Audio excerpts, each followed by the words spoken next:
tout un défi. C'est ça le papier d'aluminium, l'alu comme on dit. On aplatit un énorme lingot pour en faire une feuille qui se déchire à rien, mais qui résiste à toutes les températures. C'est un produit tellement pratique que l'industrie de transformation de l'aluminium emploie jusqu'à 6000 personnes au Québec.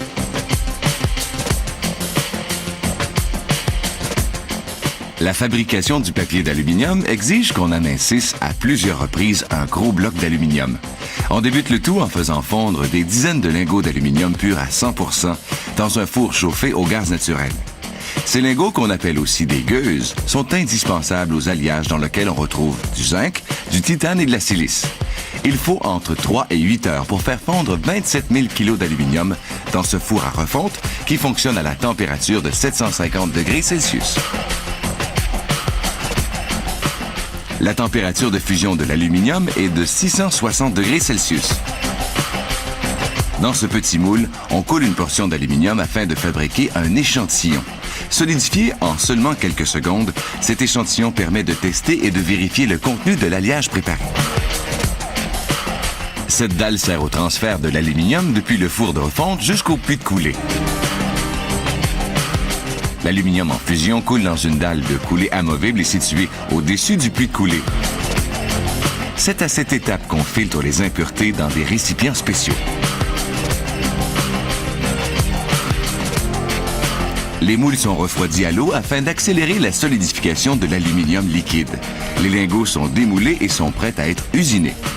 Chaque lingot est gigantesque. Il mesure 4,40 m de long, 1,40 m de large et 45 cm d'épaisseur. Son poids, 7500 kg. Il doit d'ailleurs être manipulé par des grues et est déplacé sur les plaques spéciales.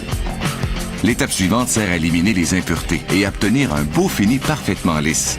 Cette machine s'appelle une écrouteuse, car elle enlève une épaisseur de 3 mm au lingot. Toute trace du liquide servant à refroidir les couteaux de l'écrouteuse doit être éliminée. On débute enfin les innombrables étapes d'amincissement du lingot.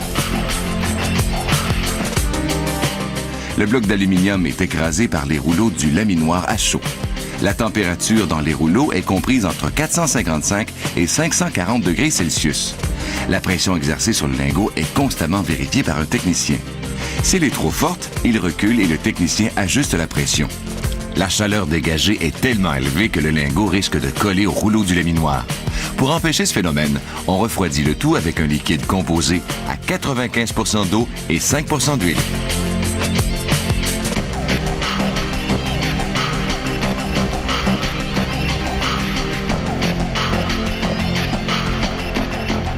Au départ d'une épaisseur de 45 cm, le lingot devient, à chaque passage, de plus en plus mince. Selon les besoins, le lingot passera dans la machine entre 12 et 16 fois.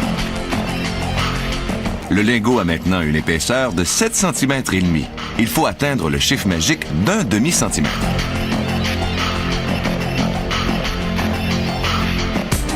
À cette étape, le lingot possède une épaisseur de 5 cm et une longueur d'un peu plus de 9 mètres. Ce convoyeur équipé de rouleaux transporte la plaque durant les étapes de laminage.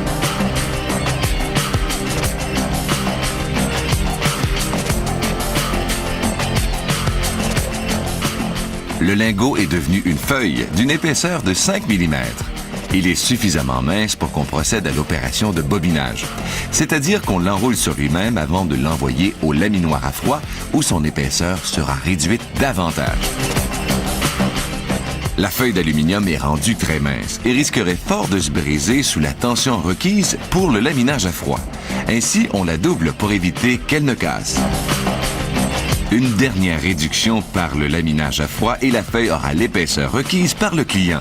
À noter qu'on emploie toujours un liquide refroidissant pour éviter que la feuille ne colle au rouleau.